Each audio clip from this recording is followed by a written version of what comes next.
ईशं सुदिव्यवाणिमहि णम्यूणमणिगन्तं वत्तु विज्जम निरूवेमो। पंच परमेष्टि भगवान की, आचार्य भगवान गुरुवर विशुद्ध सागर जी महाराज की।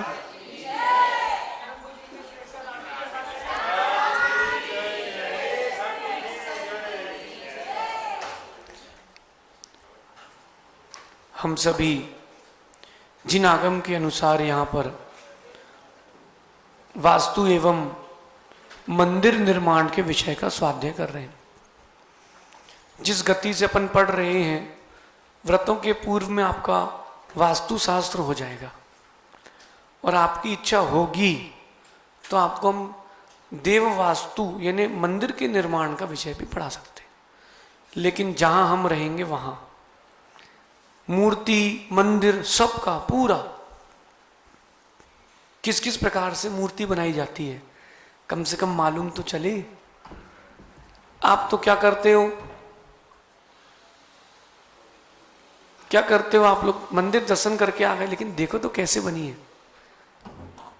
जितनी ये आंख होगी उतनी दूसरी आंख होगी, उतनी ही नाक होगी, उतनी ही भगवान की चेहरे की मुस्कुराहट होगी। फिर इस चेहरे को बाल से लेके यहाँ तक 3 भागों में बांटते हैं। जितना माथा उतनी नाक उतनी ठुड्डी, फिर जितना चेहरा उतना श्रीवत्स, उतना श्रीवत्स के नीचे की नाभि, उतना नाभि से नीचे तक का लिंग। श्रीवत्स भी 2 प्रकार का, एक ऊपर एक नीचे। तो श्रीवत्स में नीचे तक नापते हैं अथवा मध्य तक नापते हैं। फिर रस्सी को डालेंगे गले में, धागे को, जितना वो धागा होगा उतना कंधा बराबर आना चाहिए, सम चतुर संस्थान। फिर कंधे से जितना यहां घुटने तक उतना ही इस कंधे से यहां आना चाहिए बराबर। नाभि से चूचिका तक बराबर। जितनी हाइट होगी उससे आधी चौड़ाई, ये वाली अंदर की गहराई, इन सबका अनुपात है। फिर जब बनाते हैं तो 9 ताल अथवा 10 ताल में बनाते हैं कि वो जो प्रतिमा माना कि 1 फीट की प्रतिमा है 11 इंच की, तो उसके 10 भाग करेंगे अथवा 9 भाग करेंगे, फिर उसमें डिवाइड करेंगे। इस प्रकार से प्रतिमा का निर्माण किया जाता है। ये प्रतिमा निर्माण वास्तु। इसके और भी बहुत सारी चीजें इसमें रह गई हैं, बताएंगे। पीठ खाली ना हो, लिंग जो है वो 4 अंगुली के अनुपात का हो, बहुत सारी चीजें हैं। ये भी आपको देवशिल्प में बताया जाएगा।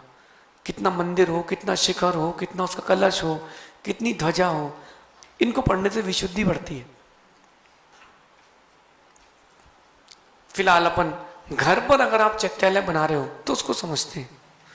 गृह चैत्यालय कैसा हो, आज का विषय कैसा हो घर में चैत्यालय, गृह चैत्यालय का वास्तु, पेज नंबर 98। भवन के सर्व अंगों में पूजा गृह यानी देवगृह प्रमुख अंग है। क्या है? अगर आप पुजारी ही नहीं हो तो फिर इंसान भी नहीं हो। तुम भगवान को नहीं मानते तो फिर क्या बात है। हर धर्म वाला अपने भगवान को मानता है। यहां सम्यक मिथ्यात्व की बात नहीं है, यहां धर्मात्मा की बात है। क्योंकि आत्म शांति प्राप्त करने का एकमात्र स्थान देवगृह ही है। वो जो अपन गए थे ना फार्म हाउस, हम लोग कल उसकी चर्चा कर रहे थे शाम को, कल ही शाम को कर रहे थे ना, कि वहां चल के 1 हफ्ते रुकना चाहिए सुकून से, कोई इंटरफेरेंस नहीं, कुछ नहीं, शांति से। आपको जब इच्छा है तो तालाब बना है वहां छोटा सा, उसके किनारे जाके बैठ के ध्यान कर लो। लेकिन वहां पर रहेंगे लोग तो दिक्कत होगी ना, बस। हाँ, पुरुष वर्ग रहे कोई दिक्कत नहीं भैया। वहां अपन जब इच्छा हुई, तुम्हारी रात को इच्छा हो रही है 1 बजे, उठ के चले गए, जो वहां पर उद्यान बना है वहां बीच में पत्थर में जाके बैठे हैं, चतुर्थ काल की अनुभूति लो। ऐसी जगह चैत्यालय रहे तो कैसा बने, शांति के अनुभव के लिए अपन करते हैं। बुद्धि का यथार्थ संचालन भी देवगृह से ही होता है। घर का जो वास्तु है उसमें बुद्धि का संचालन भी देवगृह से होता है।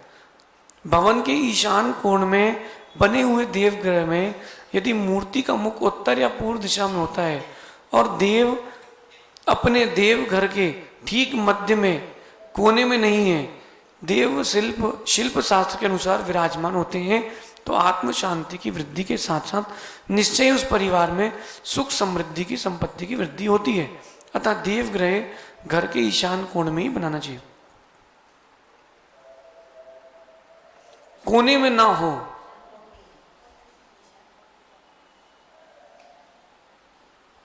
माना कि ये आपके घर के ईशान कोण है, कौन सा, प्रॉपर देख के हाथ से मानते ना अपन, ये पूर्व दिशा है सामने, देखो मोबाइल में निकाल के कौन सी दिशा है, ये ईशान कोण में बैठे हैं अपन लोग, ईशान मुखी है, ठीक है ना। एग्जैक्टली निकाल के देखो मोबाइल से आपकी कितना आपका घूम रही है। तो मानना कि ये आपके घर का गृह चैत्यालय है,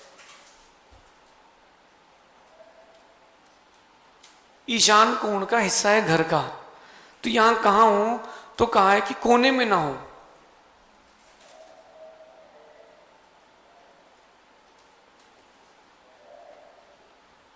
यहां ना हो, बनाना है,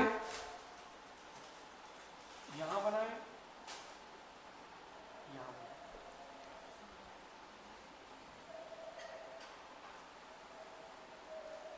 कोने कोने में ना बनाए।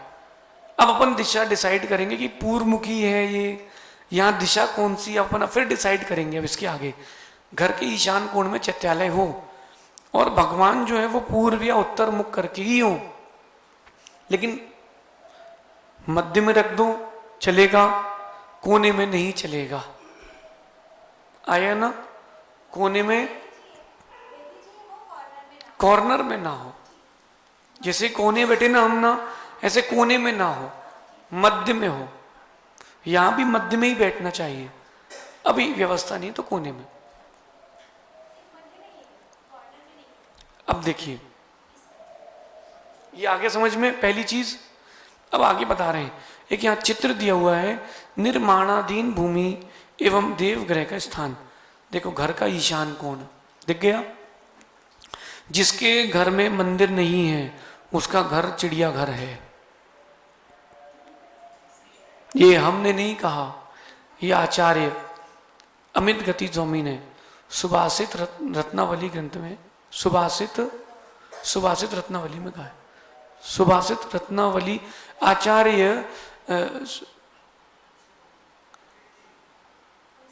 आचार्य सकल कीर्ति स्वामी ने सुभाषित रत्नावली ग्रंथ में कहा है। ग्रंथ किसी को चाहिए हो तो देख सकता है, 260 या 70 नंबर के आसपास श्लोक है, अभी ले लेना हमसे आप। हाँ, घर पर जिनके मंदिर है वो घर पर भी पूजा करें और मंदिर में भी। गृह चैत्यालय आपका अंग है। पार्ट टाइम जॉब करते कि नहीं, पैसा कमाने के लिए, धर्म कमाने के लिए भी। कल के दिन मरण समय आ गया और घर पे ही मरण हो गया, भगवान सामने, इससे अच्छा क्या मरण। अगर कोई गृह चैत्यालय का निषेध करता है तो वो मिथ्या दृष्टि है, ऐसा वत्तु सार ग्रंथ में लिखा है और सांगानेर से छपा है, सुधा सागर महाराज जी के आशीर्वाद से। चलिए, देवगृह ईशान कोण में ही बनाना चाहिए, कहां पर, और किसी कोने में ना ले जाएं। यदि ऐसी सुविधा उपलब्ध ना हो तो पूर्व या उत्तर दिशा में बनाना चाहिए, दक्षिण में कदापि नहीं। अब नहीं हो पा रही व्यवस्था तो आप पूर्व या उत्तर में बना सकते हैं। कहां पर,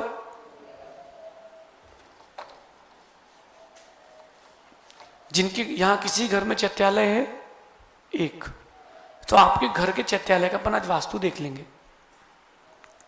अगर उसमें कोई त्रुटि होगी तो सुधार कर लेंगे, तोड़ा फोड़ी नहीं, सुधार। रोटी जो जल गई है उसको अलग कर दो, रोटी मत फेंको। देव का मुख उत्तर या पूर्व में ही रखें। चैत्यालय बना सकते हो 3 स्थान पर, उत्तर, पूर्व या ईशान। और देव का मुख पूर्व या उत्तर में ही रखें। देव की पीठ और बायां हाथ, बायां यानी बी, लेफ्ट, यह है वास्तव स्थान की ओर कदापि नहीं करना चाहिए, मतलब उल्टा हाथ और भगवान की पीठ घर पर ना हो। आ रहा समझ में ना? हाँ, देवग्रह वास्तव भूमि से कुछ ऊंचाई पर होना चाहिए, मतलब 1 इंची 2 इंची 3 इंची एक स्टेप ऊपर करके आप देवग्रह बनाएं, अपनी समान सतह से ना बनाएं। अब ईशान कोण भारी नहीं हो जाएगा, बिल्कुल भारी नहीं होगा। क्यों? वो मंदिर है, घर नहीं है।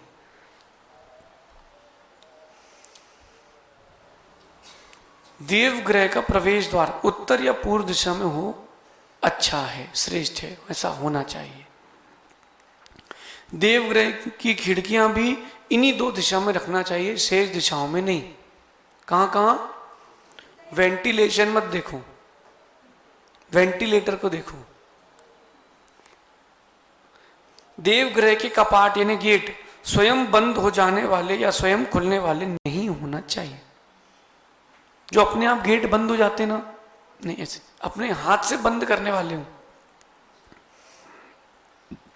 देवग्रह में शटर लोहे पत्र के द्वार ने लोहे की चादर के गेट या स्प्रिंग आदि के द्वार नहीं होना चाहिए, लकड़ी का ही हो। किसका?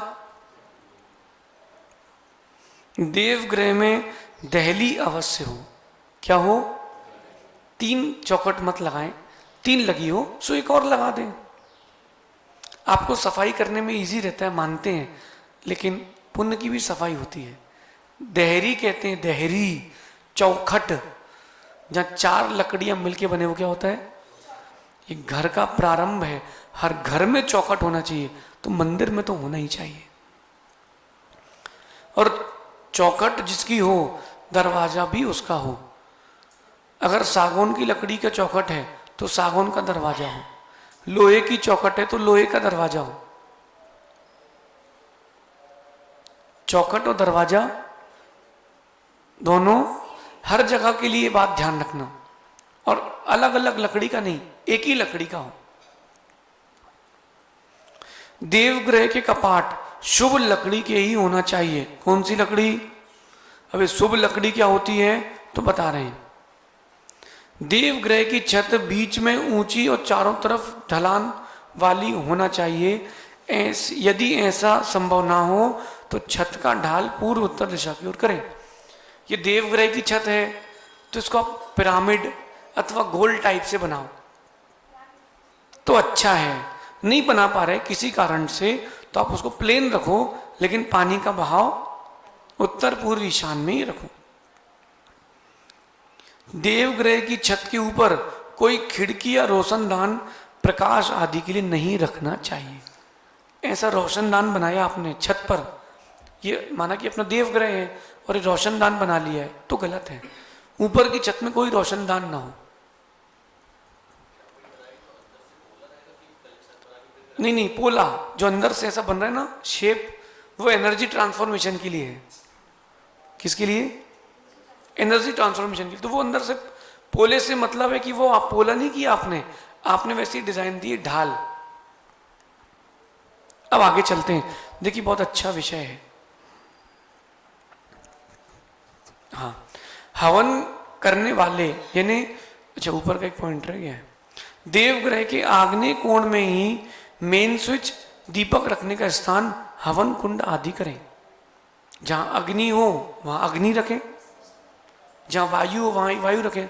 ठीक है, वैसा जैसे भोजन बनाते हैं और भोजन जहां गैस रखा है उसके ऊपर आपने ऐसा खुला आकाश छोड़ा है, पानी गिरेगा कि नहीं, कचरा गिरेगा कि नहीं, फिर तो उसको व्यवस्थित रखना चाहिए। ऐसे ही देवग्रह में जहां अग्नि है वहां अग्नि रख दो, जहां देव रखना वहां देव रख दो, सभी व्यवस्थाएं व्यवस्थित हो जाएंगी। देवग्रह में दक्षिण और पश्चिम दीवार की ओर ही अलमारी रखना चाहिए। ये दक्षिण पश्चिम, यहां अलमारी रखो, उत्तर पूर्व में खिड़कियां। चलिए, देवग्रह की उत्तर दक्षिण दीवार पर अन्य देवों की फोटो या शोभा के लिए मूर्ति आदि कदापि नहीं लगाना चाहिए। देवग्रह में महाभारत के फोटो, पशु पक्षियों मनुष्यों की फोटो, चित्राम यानी कैलेंडर और तंबाकू एवं जूता आदि के व्यापार प्रसार हेतु बनाए हुए कैलेंडर नहीं रखना चाहिए। जो कैलेंडर छपते हैं ना व्यापारों की तरफ से, व्यापारियों की तरफ से, वो नहीं हो, उसमें अन्य देवी देवताओं के चित्र ना हो, और साथ में जूते चप्पल आदि के व्यापार, अश्लील चित्र ना हो। आपको लगाना है कैलेंडर, तिथि वाले लगाओ। वहां पर आने के बाद ये लगना चाहिए हम घर पे नहीं आए, हम मंदिर में आए।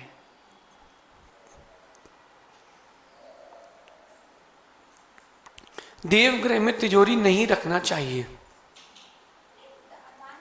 हाँ, तिजोरी, दान पेटी का मना नहीं कर रहे, तिजोरी। कई लोग उसी में लॉकर रूम बना के रखते हैं, चांदी के बर्तन रखना है, सोने के बर्तन रखना है, उसी में रखते नहीं। इससे क्या होगा, कभी चोरी हुई तो भगवान भी जाएंगे और वो भी जाएगा। हमसे कोई डिजाइन करवाए कभी, हम फिर बताते उसको क्या कहलाती है डिजाइन। लगना चाहिए कि साक्षात सौदर्मिंद्र के घर का चैत्यालय है, ऐसा करना चाहिए ना। जो फर्श है रत्नों का फर्श हो। कितना बड़ा तुम गृह चैत्यालय बनाओगे, 10 बाई 10 का, पूरा फर्श रत्नों का हो, उसमें रत्न लगे हों। भगवान आप चांदी के रखो, सोने के रखो, धातु के रखो, प्रमाण से रखो, और नहीं हो प्रमाण से तो बदलो, हमको हानि नहीं होना। फिर जो वेदी हो उतनी सुंदर हो कि आदमी पागल हो जाए, कह रही ऐसे उसको लगे कि नंदीश्वर दीप में ऐसे भगवान रखे होते। खिड़कियां इतनी सुंदर बनवाओ, वहां से हवा का प्रोविजन हो, पूजन के जो बर्तन हो, भगवान का जो छत्र हो इतना सुंदर हो, लगना चाहिए कुछ है। इस प्रकार से कभी हमसे डिजाइन करवा, जैसे कई लोगों ने करवाई है, बड़जात्या जी अपने छिंदवाड़ा के, उनका गृह चैत्यालय हमने पूरा डिजाइन किया। तो भगवान को रखने की वेदी जो है वो लकड़ी की होती, गृह चैत्यालय में आएगा भी, तो हमने पूरी डिजाइन करी, और चांदी की उन्होंने लकड़ी का चैत्यालय बनाया पूरा। तो लगभग 9-10 किलो चांदी का उन्होंने पूरी लकड़ी चांदी चढ़वाई। भगवान देख के लगता है कितने सुंदर लग रहे हैं। जब अपन अपने लिए 2 लाख का इंटीरियर कर सकते हैं तो भगवान के लिए भी कर सकते हैं। और कभी कुछ हो गया तो चांदी तो काम ही तो आएगी। सुंदर छत्र हो, उसमें रत्नों के कंगूरे लगे हों, वैडूर मणि का छत्र हो, स्फटिक के छत्र हो, कितना सुंदर लगेगा। ऐसी कल्पना करो ना आप। और ये नहीं कह रहे कि कर लो, पैसा खर्च करो, अभी धीरे धीरे करते जाओ। माना कि किसी की नहीं है गुंजाइश, तो पहली मड़ई में गिरमा और दूसरी मड़ई में बैला। बुंदेलखंडी में कहते हैं किसी के पास पैसे नहीं थे, उसको बैल खरीदना है, तो पहले मेले में वो गया तो बैल के बांधने की गले में रस्सी ले आया। जब पैसे आएंगे तो बैल और ले लेंगे। क्यों नहीं कर सकते? हाथ का एक कंगन कम सही, लेकिन भगवान हमारे सुंदर होना चाहिए। तिजोरी नहीं होना चाहिए, दान पेटी आप रख सकते हो, उसमें कोई दिक्कत नहीं है। देवगृह की किसी भी कोने में आवश्यक एवं अनावश्यक पूजन के बर्तन, द्रव्य के तथा अंतरंग आदि के डिब्बे तथा रंग आदि के डिब्बे, कपड़े आदि नहीं रखना चाहिए। मचा के घिनापन जैसे नहीं रखना चाहिए, स्वच्छ। ओ भैया, जिन तार का काम नहीं है वो अलग करो, अंदर रखो, मचा के नहीं, मजा के। एक बात बता रहे हैं, ऐसी गृह चैत्यालय में गंदगी करके नहीं, कहीं कपड़ा पड़ा है, कहीं कुछ। कल आरती के बाद हमने देखा वो दीपक तो महीनों से साफ नहीं हुआ, अंदर उसमें चारों तरफ गंदगी। किसी को नहीं, आप करो ना स्वयं। आरती कौन करता है? गुरुदेव की, हम करेंगे। सुंदर दीपक लो, करो ना, लेकिन अशुद्ध घी से नहीं, शुद्ध घी से। नहीं हो तो तेल से कर लो, नारियल के, सरसों के तेल से, शुद्ध घी से करो। ये अमूल डालडा वाले नहीं, और जीवों की हिंसा। क्या कह रहे हैं? देवगृह में शौचालय एवं अन्य कोई छोटी कोठरी नहीं बनाना चाहिए। उन्होंने कहा चेंजिंग रूम, बाथरूम कुछ नहीं। देवगृह ने देवगृह, देवालय सीढ़ियों के नीचे कदापि नहीं बनाना चाहिए। किसी ने जगह मिली तो सीढ़ी के नीचे बना दिया, वही लोग चल रहे हैं उसके ऊपर से। देवगृह में के किसी भी कोने में धन एवं पैसे रुपए नहीं रखना चाहिए। खोस के पैसे रख दी ना आपने, देवगृह में ध्वज आए ही देना चाहिए। कौन सी आए? मंदिर में देवगण ही देना चाहिए, यानी उपयुक्त माप का देवालय बनाने से मंदिर का पुष्य नक्षत्र प्राप्त होगा। ये देवगण क्या होता है हम बताते हैं। जब उसकी कुंडली बनाएंगे अपन मंदिर की पूरा लग्न सारणी से, तो उसमें देवगण निकलना चाहिए, मनुष्य गण या राक्षस गण नहीं होना चाहिए। अब आपका जो चैत्यालय है कितनी बाई कितने का है? गृह चैत्यालय में एक बात और ध्यान रखें, देव शिल्प ग्रंथ में भी लिखा है लकड़ी का ही भगवान की वेदिका होना चाहिए, मार्बल की नहीं। चबूतरा बनाओ आप, लेकिन वेदिका लकड़ी की हो, मार्बल की ना हो। चलिए, आपका चैत्यालय कितनी बाई कितने का है? 10 बाई एग्जैक्टली, थोड़ा बहुत ऊपर नीचे।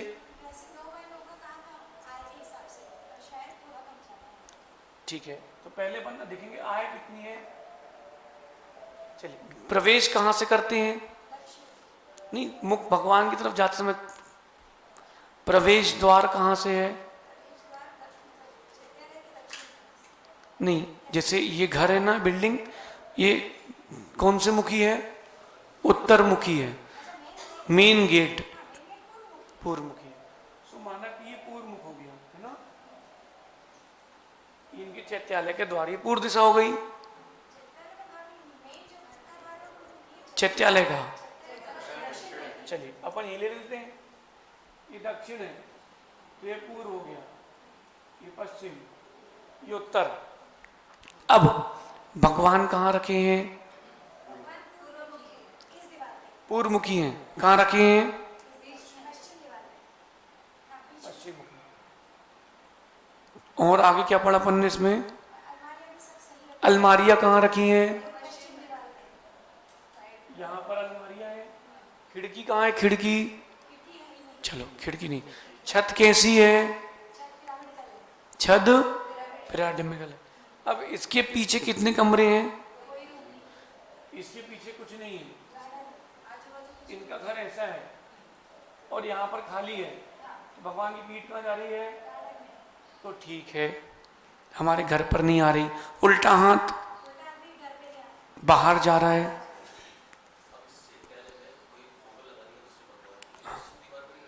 अब फोटो लगाना है तो कहाँ के लिए कहा इन्होंने अपन से? क्यों क्यों इसमें लिखा ना चित्र आदि लगाने के लिए?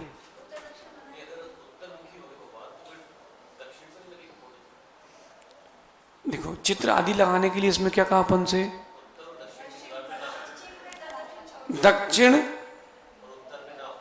में अन्य देवी देवताओं की फोटो के लिए अन्य अन्य। चलिए अब देखते हैं, उल्टा हाथ ये क्या है? अपना नहीं है, ठीक है ना, हाथ भी ठीक, पीठ भी ठीक।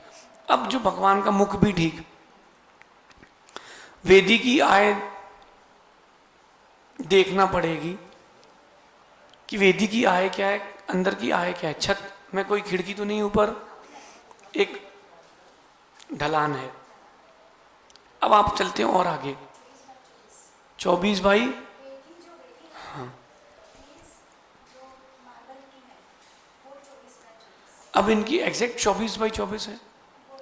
हाइट भी देखना पड़ेगी ना अपन को, भी देखेंगे अपन तो उसकी आय निकालेंगे। अब और आगे चलते हैं। अब ये भगवान तो पश्चिम दिशा में हो गए, भगवान कहाँ हो गए? पश्चिम दिशा में हो गए। अब आप देखो, अगर भगवान यहां रखेंगे तो मुख कहाँ हो जाएगा? दक्षिण मुखी हो जाएंगे।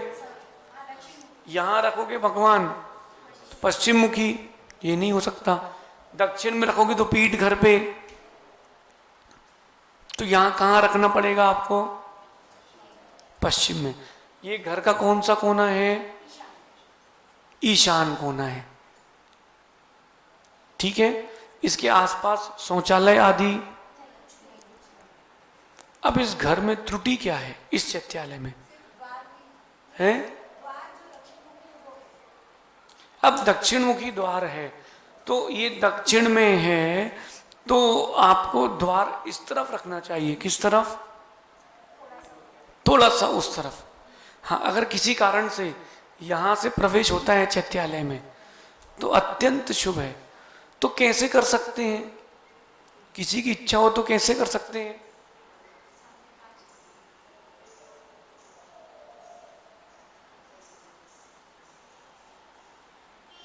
अपन यहां से भी प्रवेश कर सकते थे 2 फीट छोड़ के। आप यहां से प्रवेश कर लेते, इससे सुंदर कोई व्यवस्था नहीं चैत्यालय की। ये मत सोचना कि कमी है, कमी नहीं, वो होता तो और अच्छा है, अच्छे में अच्छा। भगवान की ये गृह चैत्यालय है। ये क्या है? गृह चैत्यालय है, इसमें नहीं है। जो मंदिर है उसमें लगाना आप। हाँ, दर्पण लगा है, कोई दिक्कत नहीं, खिड़की हो तो कोई बात नहीं। यहां कौन रहता है? इस तरफ रोड है खाली, मतलब आप चाहो तो यहां से भी ओपन कर सकते हो। अगर ये होता है कि इनके चैत्यालय के लिए यहां से मार्ग देते हैं तो इससे उत्कृष्ट कुछ नहीं है, इससे उत्कृष्ट कुछ नहीं। यहां जो गेट है उसको बंद रखें, इमरजेंसी के लिए रखें, बंद रखें, उसको खोले ना हमेशा। लेकिन वो जो गेट खुलेगा वो सबसे बेस्ट है। देखो, हाथ भगवान का उल्टा हाथ बाहर बहुत कम चैत्यालय में जाता है, नहीं तो उल्टा हाथ तो आ ही जाता है। तो ये समृद्धि कारक चैत्यालय है। रही बात इसकी वेदी की और उसके अंदर की आए, माना कि 10 बाई 10 का बना लिया है, माना कि कितनी बाई कितने का हो गया? 120 बाई 120। तो अब उसको एक काम करो, 119 बाई 119 करो। हाँ, अंदर की पूछ रहे हैं? 9 की है ना अंदर से, तो 9 बाई 9 यानी 12 108 गुणित 108 कितना आ रहा? अगर 9 है तो एग्जैक्ट 9 है ना, भागित 8। हाँ, तो अब अगर 9 बाई 9 का है तो उसमें अपन 1 इंच कम कर देते हैं। 107 गुणित 107 107 इंटू 107 भागित 8 कितना आया? ध्वज आया, आ गई। माना कि 9 बाई 9 का है तो अपन कुछ नहीं, स्केटिंग लगी ना मार्बल की, अपन 1 इंच की स्केटिंग लगा दो, खत्म, अपनी आय बराबर। वेदी है माना कि 24 बाई 24 बाई 24 की, माना कि, तो उसको अपन 25 बाई 25 बाई 25 की कर लो।